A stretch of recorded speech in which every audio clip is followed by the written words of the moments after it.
Já estamos de volta, seja novamente bem-vindo ao Saúde em Dia, o magazine diário do S+, ainda bem que ficou e voltou connosco.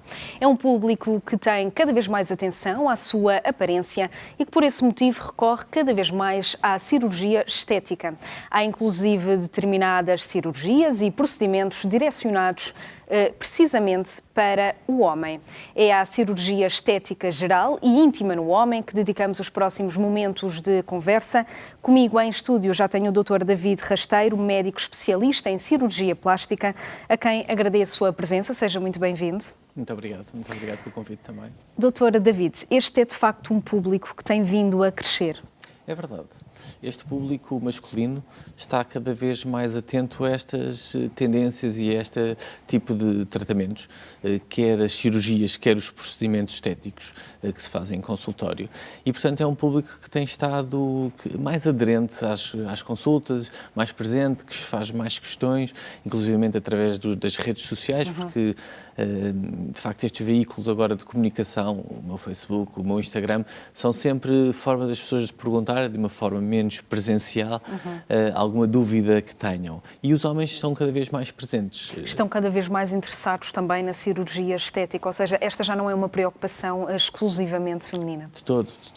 Sempre tiveram. Eu acho que sempre tiveram. Mas, de facto, agora há mais homens à procura e uma população a todos os níveis em termos de idade, quer pessoas com mais idade, à procura de procedimentos de rejuvenescimento, por exemplo, da face, como um conjunto de homens mais jovens à procura de cirurgias que sejam alteradoras, provocando alterações corporais, como, por exemplo, o aumento da mama, a chamada ginecomastia, lipoaspiração para se definirem o seu abdômen, que são procedimentos que vão de encontro a este grupo etário. E já vamos etário. falar desses procedimentos, portanto estamos aqui a falar de várias faixas etárias. É verdade. Que vão desde o jovem ao adulto sénior. Sem dúvida. E a cirurgia plástica tem, de facto, procedimentos diferentes, também, obviamente, consoante a idade.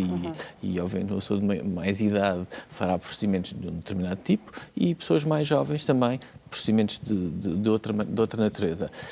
E, portanto, é muito interessante verificar esta maior adesão e como a cirurgia plástica também vai respondendo a essas perguntas e essas questões que o público em geral, masculino, coloca. E há mesmo determinadas cirurgias e também procedimentos que são direcionados exclusivamente para o homem. Totalmente, claro. Imagina, existe uma alteração, que isso era uma coisa que há pouco estava a referir, uma alteração da glândula mamária do homem, um aumento da glândula mamária, que é a ginecomastia. Por exemplo, este tipo de procedimento, que é a remoção da glândula e uma definição da região do peitoral do homem, é específico do homem, claro. E, portanto, isto é uma coisa que é bastante unicamente utilizado na cirurgia masculina.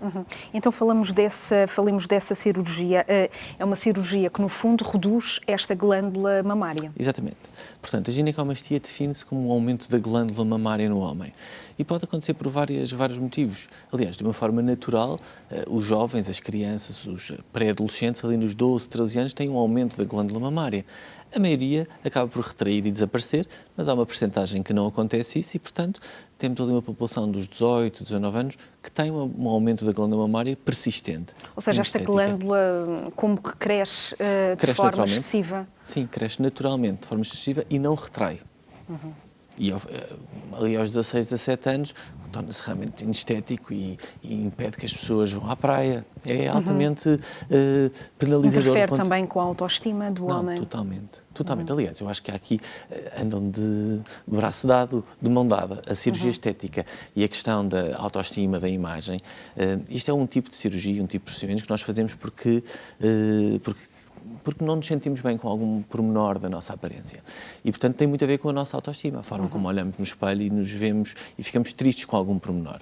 Seja a questão da mama no homem, que é uma coisa específica do homem, mas há outro tipo de cirurgias, por exemplo, a questão do nariz, a questão das orelhas, que são mais amplos, quer homens, quer mulheres, mas os homens também procuram muito este tipo de cirurgias. E em relação a esta particular que estávamos a falar, quando é que se pode dizer que um homem é um bom candidato a esta cirurgia? Claro. Nós podemos, primeiro, há uma avaliação clínica, ou seja, há de facto uma noção da própria pessoa de que tem um aumento da glândula mamária, como nós depois numa avaliação e numa palpação médica é possível determinar isso. E claro que depois nos auxiliamos de métodos complementares, como uma ecografia ecografia mamária, em que conseguimos precisar com alguma certeza se há um aumento, se não há um aumento, e aí é preciso fazer aqui a diferença entre se é glândula ou se é mesmo gordura, porque a pessoa pode ter engordado um pouco e haver uma localização muito específica, o que também se opera e que se melhora imenso a parte estética dessa região, que é uma região é muito importante na mulher e também é muito importante no homem. Claro. E esta cirurgia, como que corrige? Exato. A parte estética e a parte reconstrutiva são elementos fundamentais. Portanto, o que faz esta cirurgia é, por um lado, remover a parte glandular e depois fazer uma aspiração ou uma remoção da gordura que está à volta, de forma a que haja uma transição suave e normal do peitoral do homem. Não é normal um homem ter uma glândula mamária aumentada e um volume mamário localizado, o que é, por exemplo, em termos sociais, uma t-shirt. Vê-se perfeitamente que aquela... Um pouco mais justa, claro, um pouco mais justa. apertada. Também vem com a moda. Há coisas que são todas aqui muito ligadas. Esta questão daqui do culto do corpo, que estamos no fundo aqui a falar, eu acho que nos últimos anos tem havido uma maior abertura e uma maior exposição corporal e as pessoas procuram esses resultados. A cirurgia estética tenta ir ao encontro desses requisitos. E esta é uma cirurgia que pode demorar quanto tempo, doutora David? Eu acho que a cirurgia demora cerca de 1h30, 2 horas, sensivelmente. É uma cirurgia que, em termos práticos, se faz numa entrada e saída no mesmo dia, chama-se isto em regime de ambulatório. Não é muito doloroso, quer sobretudo o pós-operatório. Tem uma questão importante, que é a utilização de uma faixa de compressão torácica numa fase pré-operatória imediata, ali durante um mês. É importante haver alguma compressão, para que a pele, como se percebe, a pele estava estendida por o aumento de volume.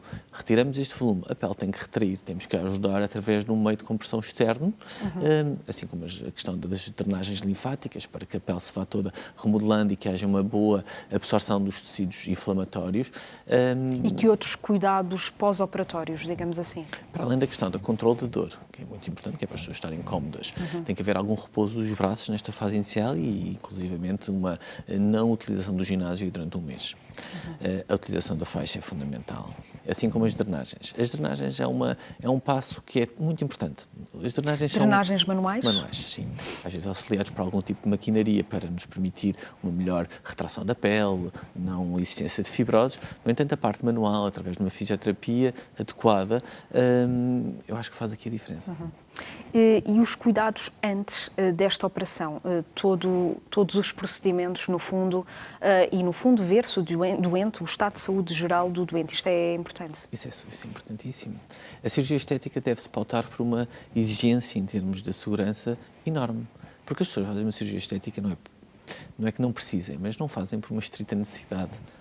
Fazem porque desejam uma melhoria e, portanto, não podemos, de certa maneira, pôr em risco qualquer tipo de problema de saúde que advenha dessa cirurgia. E, por isso, nós munimos-nos de alguns exames pré-operatórios importantes. E ver também condições prévias existentes? Claro. É necessário fazer um historial médico completo para perceber se há alguma condição que seja uma contraindicação para uma cirurgia, assim como fazer algumas análises pré-operatórias, nomeadamente um estudo de hemoglobina, das provas de coagulação, um raio-x de tórax e um eletrocardiograma. No fundo, fazer uma avaliação global do doente para que ele seja ou não apto para uma cirurgia. Porque pode não ser. Claro. E isso, eu gosto muito dessa tomada de decisão, ou seja, se eu conseguir, através do meu historial e da minha avaliação médica, auxiliado pelos exames, se eu achar que não tem condições, no fundo eu estou a proteger o meu doente, porque não o estou a expor a uma situação que poderia ser... A garantir a segurança do doente também. Que para além de todo este arsenal de pré-operatório de avaliação, temos também que, obviamente, realizar esta cirurgia num contexto verdadeiramente seguro, num hospital devidamente legalizado e com todas as condições para que haja um resultado final perfeito. Há uma cadeia de procedimentos que têm que ser cumpridos para que no fim as pessoas sejam felizes e nem sequer se apercebem de todo este jogo de bastidores. Todas estas condições que são necessárias serem reunidas. E doutor David, os homens, esta tomada de decisão é rápida no caso dos homens? Quando decidem submeter-se a um procedimento? Sim. Eu acho que sim. Os homens são de uma tomada de decisão rápida. Se têm um objetivo e se têm um foco, a tomada de decisão é importante. Eles têm um problema, têm que o resolver. Mais do que as mulheres? Às vezes, ou é diferente? É diferente. As mulheres acabam por, ou porque já têm alguma experiência em termos de... O mundo em geral tem mais contacto com a cirurgia estética e, portanto, as pessoas já têm algumas dúvidas que sabem, que colocam. Os homens não são tão... são mais pragmáticos nesse sentido, não se lhes levantam tantas questões, nós acabamos por ser nós a esclarecer, enquanto as mulheres acabam por ter algumas dúvidas, porque já sabem, se calhar, mais informadas. Isto também é uma... E aquele mito de que os homens não toleram, não são tão tolerantes à dor? Eu um acho mito. que no geral é um mito, mas no geral acho que há casos em que há de facto homens que têm algum medo das agulhas ou têm algum medo de dor. Por outro lado, os doentes mais fortes que eu encontrei foram homens, com maior estoicidade, ou seja, com maior capacidade de resistir à dor e que aquilo não lhes causava qualquer incómodo e estavam ali perfeitamente, quando qualquer comum mortal estaria incomodado e verdadeiramente com dores. Eles não, eles estão ali impávidos e serenos. Portanto, há aqui esta dicotomia interessante. Há homens que têm muito medo e há outros que não. Eu já tive um doente que, antes de fazer qualquer coisa, deitou-se na marquesa e desmaiou. Antes de fazer qualquer coisa. Antes de qualquer coisa. Há este lado e há o outro lado olha, desculpe, quer anestesia. Não, doutor, não preciso de anestesia para nada. Portanto, tem de haver também aí uma certa gestão. Sim, da sua parte. Claro, tem que haver aqui uma sensibilidade. Falarmos com pessoas requer essa empatia, não pode ser, nós não somos máquinas, não é? Já continuamos a conversar, porque, Ana, vamos para a reportagem precisamente sobre este tema. Sobre este tema da cirurgia estética existem diversas técnicas e avanços tecnológicos. E no vídeo que se segue vamos ver um exemplo. Using a surgical diode laser, a suprapubic inverted V incision is made.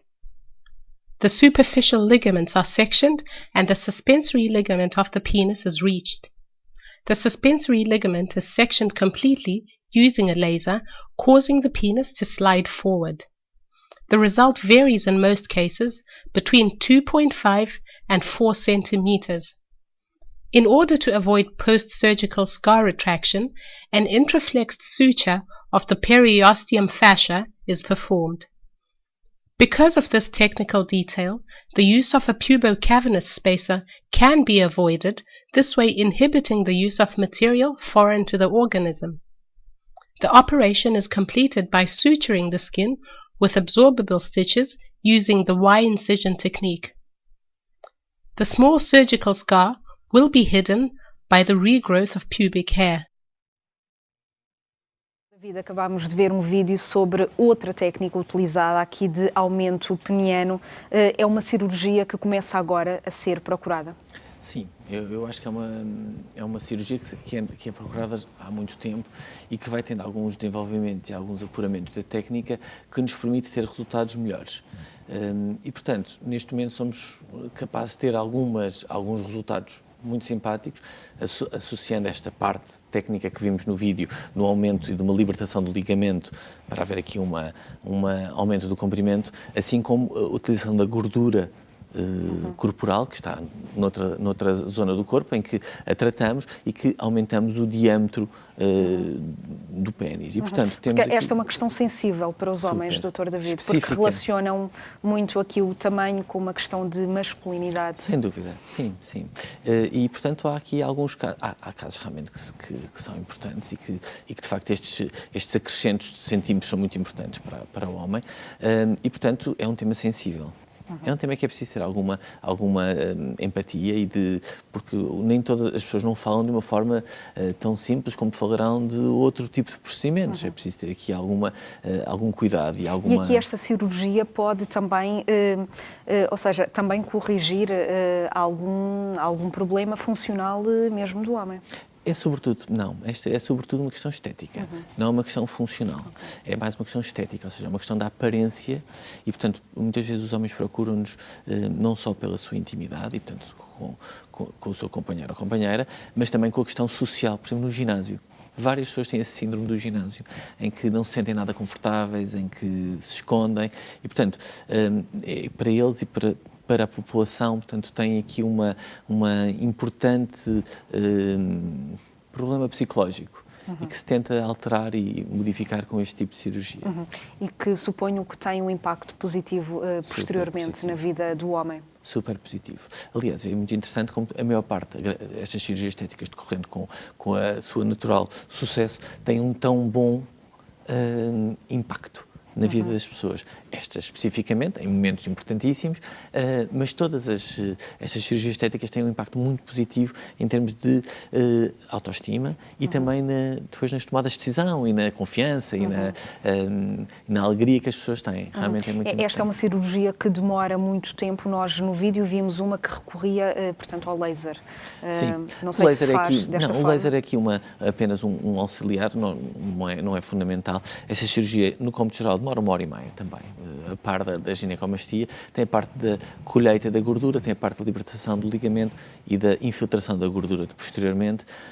Tem um pós-operatório que também tem que ser respeitado. Tem que ser respeitado, nomeadamente em termos de pensa, em termos de alguma abstinência sexual, para que o resultado se fixe e que fique consolidado, digamos assim, e a pessoa mantém a funcionalidade que tinha. Não há aqui uma alteração nem para bem nem para mal. Não é questão funcional que estamos aqui neste caso em específico a fazer, por exemplo, na questão do nariz. Aí sim, temos uma melhoria da respiração, da função respiratória e uma questão estética. Neste caso é mais a questão estética que estamos a dirigir-nos. A nível de prevalência, em Portugal, pelo menos dos doentes que o consultam, tem alguns dados? Relativamente, por exemplo, à questão masculina-feminina, sim, há muito mais mulheres do que homens, uma razão de se calhar de 1 para 10, 1 para 9, em cada 10 ser um homem, mas é uma tendência que está a aumentar. E eu noto isso, por exemplo, quando me enviam, através do site ou através do Facebook, perguntas, cada vez mais tenho uma noção que há mais homens a perguntar. E, portanto, eu acho que isto é um passo para que cada vez mais... Muitas vezes se supõe que as mulheres também levem os seus companheiros. É verdade. É verdade. E isso é um fenómeno. Ainda nesta sexta-feira estava a dar consulta e é engraçado como vem um casal e eles se desinibem, portanto, ou seja, a mulher está a perguntar nesta questão específica da labioplastia, que é uma cirurgia íntima na mulher, e o homem sentiu-se de uma forma mais liberta a perguntar, neste caso, das pálpebras. Portanto, ou seja, eu acho que o facto de terem contacto, o mundo estar mais aberto, não haver menos mito, haver menos dogma, digamos assim, leva a que os homens... A questão estar mais desmistificada, no fundo. Desmistificada, sim. E aqui, em relação a esta cirurgia de que falávamos, do aumento peniano, aqui a expectativa versus a realidade, é uma questão importante também esta de não haver aqui falsas expectativas. Eu acho que isso é Não sei se às vezes tem pedidos irrealistas neste aspecto. Tem muitos pedidos irrealistas. Eu acho que a gestão de expectativas é fundamental na cirurgia estética. Fundamental. É irreal estamos a falar de um aumento de 10 ou 15 centímetros, não é? Estamos a falar 3, 4, estamos a falar de números diferentes e é preciso ajustar, quer em termos de comprimento, quer em termos de diâmetro, um pouco o potencial que a cirurgia tem. Nós estamos a falar de coisas reais, estamos a falar não é de milagres e não estamos a falar de cirurgias que são impossíveis de fazer. E, portanto, a gestão das expectativas... Isso é dito à partida, portanto, ao doente. Claro. Não vou enganar ninguém, como é óbvio, não é? Portanto, aquilo que é possível ser feito é explicado ao doente, é explicado quer os prós, quer os contras, os riscos, o que é que pode não correr tão bem, enfim, para que as pessoas tenham um consentimento informado relativamente a um procedimento. Uma tomada de decisão informada, no fundo. Claro, é fundamental. E nesta questão desta cirurgia em particular, pode ser necessário um outro tipo de acompanhamento também, multidisciplinar, aqui também com um apoio psicológico, eventualmente? Psicológico e urológico. Eu acho que sim. Eu acho que a parte psicológica é importante, assim como ter uma avaliação de um urologista também é importante, para que a função seja avaliada e seja devidamente acompanhada, e psicológico por vezes. Eu acho que nem todos os casos carecem de uma avaliação psicológica, mas eu também não sou um psicólogo e, portanto, muitas vezes debato com alguns colegas psicólogos essa questão, e, portanto, acho que há uns casos que são claramente importantes a questão do seguimento psicológico por uma baixa de autoestima, por uma dificuldade em encarar a realidade que lhes traz este tipo de problemas, este tipo de alteração anatómica. E um outro tipo de cirurgia, Dr. David, a lipoaspiração de alta definição, que no fundo ajuda aqui os homens que não conseguem ter um torso tonificado. É verdade. Tem mais a ver com a forma do que propriamente com o tónus. O tónus tem a ver com a força muscular. E, portanto, aí é um pouco vem do exercício físico. A questão da definição e da alta definição é, de facto, um tema que tem sido cada vez mais crescente em as publicações e a conversa entre a cirurgia plástica, porque se antigamente a lipoaspiração nós definíamos como uma técnica para remover gordura, neste momento nós somos muito mais perfeitos do que isso. Portanto, nós retiramos em determinadas zonas, em determinada camada de superfície. O objetivo é esculpir, no fundo. E, portanto, ao esculpir com algumas máquinas que nos auxiliam a ser mais precisos, neste momento eu tenho resultados, e várias pessoas que utilizam este tipo de técnicas, resultados que são incríveis, são mesmo incríveis. As pessoas têm uma definição e os músculos transparecem, são mais evidentes, porque nós somos mais exaustivos, também nos demora mais tempo no bloco operatório, mas temos de facto uma técnica que é mais precisa e, portanto, essa escultura é realmente incrível. Com os aumentos e com a forma de esculpir, tirar a gordura e esculpir ao fim e ao cabo a pele. E aqui estamos a falar de pessoas que praticam exercício físico e têm uma dieta equilibrada. Essas pessoas são até os melhores candidatos. Estamos a falar da população dos 20, 30, 40 anos, portanto estamos a falar de uma população que é bastante jovem, que vai ao ginásio, que tem os seus cuidados alimentares e que não tem o corpo que gostaria de ter, apesar de estar bem, tem ali alguma gordura umbilical, tem alguma gordura acumulada nos flancos, quer homens, quer mulheres. É óbvio que e neste tema nós somos também mais exaustivos numa lipoaspiração de alta definição de um homem, porque é um homem que nós vemos nas imagens com o six-pack, com os músculos todos muito definidos. Numa mulher é mais questionável a sua beleza, mulheres que acham que sim, outras que não, e portanto temos de saber exatamente, mas no homem é mais universal. E portanto, é neste tipo de população média, esta população normal, a Vanessa, somos nós os candidatos a fazer este tipo de cirurgia que, de facto, e somos nós que temos o melhor potencial. Porque somos pessoas equilibradas, temos exercício físico, de alimentação, de hábitos e que temos uma outra gordura localizada e que gostaríamos de ver de uma forma simples, de uma forma precisa, exata, exatamente aquele pormenor que nos chateia. Aqui a precisão é mesmo a palavra de ordem. E dependendo do volume de gordura a aspirar, portanto, daí demorar mais ou menos tempo. Sem dúvida. Não só a questão do volume a precisar, a aspirar, assim como a questão de, neste momento, a lipoaspiração, não sei se alguma vez viu algum vídeo, há uma forma mais fácil de remover a gordura toda, mas quando há estes casos de alta definição, nós vamos ao pormenor mais profundo, mais superficial, em determinadas zonas sermos mais exaustivos. Por exemplo, se virmos uns retos abdominais, ou seja, o six-pack, é normal que naquelas partes no meio, naquela chamada linha branca, sejamos mais exaustivos, para que fique bem delineado o abdominal. E com este tipo de aproximação, este tipo de visão, por isso é preciso conhecer aqui a anatomia com alguma rigor, fica de facto o abdominal extremamente bem definido e as pessoas muito satisfeitas, que é aqui o resultado final. E aqui também os cuidados pós-operatório, também a utilização de uma cinta de compressão. Exatamente. Cintas que às vezes até são desenhadas e recortadas para que sejam à medida das pessoas. Nós, por exemplo, colocamos a cinta, uma espuma por baixo, que nos faz, ao fim e ao cabo, as zonas em que nós queremos o molde. Mais compressão, menos compressão.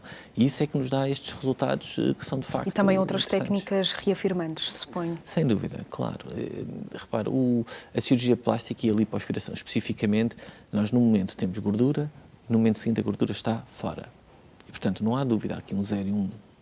Contudo, da mesma maneira que nós pautamos por uma vida saudável e envolve várias coisas, aqui na questão da cirurgia também é muito importante que haja uma drenagem, que haja a utilização da cinta, que haja depois um retorno à atividade, portanto, todas esses cuidados são complementares. E a retoma da atividade laboral e da prática de exercício físico deve demorar algum tempo? Aí são timings completamente diferentes. A retoma da parte profissional, ao fim de 2, 3 dias, a pessoa está perfeitamente apta para fazer uma profissão que não seja muito exigente do ponto de vista físico.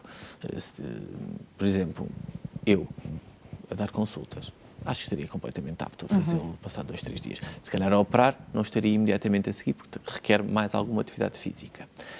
Relativamente à questão do ginásio, aí diria 4 semanas, sendo um timing mínimo para a pessoa depois retornar à sua vida normal, começando de uma forma mais devagar, alguma passadeira, bicicleta, para depois ao fim de 6 semanas estarmos completamente aptos às aulas, aos desportos mais violentos. Doutor David, mesmo para terminarmos, este é um mercado que tem vindo a crescer e perspectiva-se cada vez mais em crescendo, e passo a expressão. Sim, eu acho que o mercado é uma palavra que não é tanto um canal de saúde, mas é de facto uma preocupação maior, e as alternativas da cirurgia plástica, quer da parte cirúrgica, quer da parte estética, são também mais amplas e melhores em termos de qualidade dos resultados. Portanto, quer em termos de segurança dos materiais, uma questão de exigência por parte dos doentes e por parte das entidades reguladoras, podemos agora fornecer serviços, tratamentos, cirurgias que são muito boas, que são cada vez em maior número, é verdade, porque as pessoas também têm mais essa preocupação. As pessoas têm cada vez mais opção, no fundo. Têm mais opção, sim. E preocupação também. E porque como têm noção do que é que podem fazer e como é que podem melhorar, e a acessibilidade é maior. Ou seja, nem os preços são exorbitantes, é mais uma coisa mais acessível à população em geral. Quer as pessoas têm noção de que é possível melhorar. Que há alguns pormenores que é fácil melhorar.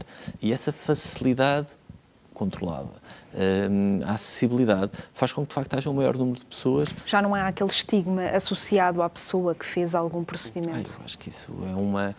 Acho que ainda existe, acho que este tipo de programas são muito desmistificantes, porque permitem que a população em geral tenha um contacto com a cirurgia plástica e que perceba que do outro lado não há aqui, isto não é bem um mercado, isto é uma questão de saúde, há aqui uma indicação clara. E de bem-estar também. E de bem-estar também, de bem-estar físico e psicológico. Doutor David Rasteiro, muito obrigada por ter estado aqui no Saúde em Dia, por estes esclarecimentos. Obrigada. Muito obrigado pelo convite.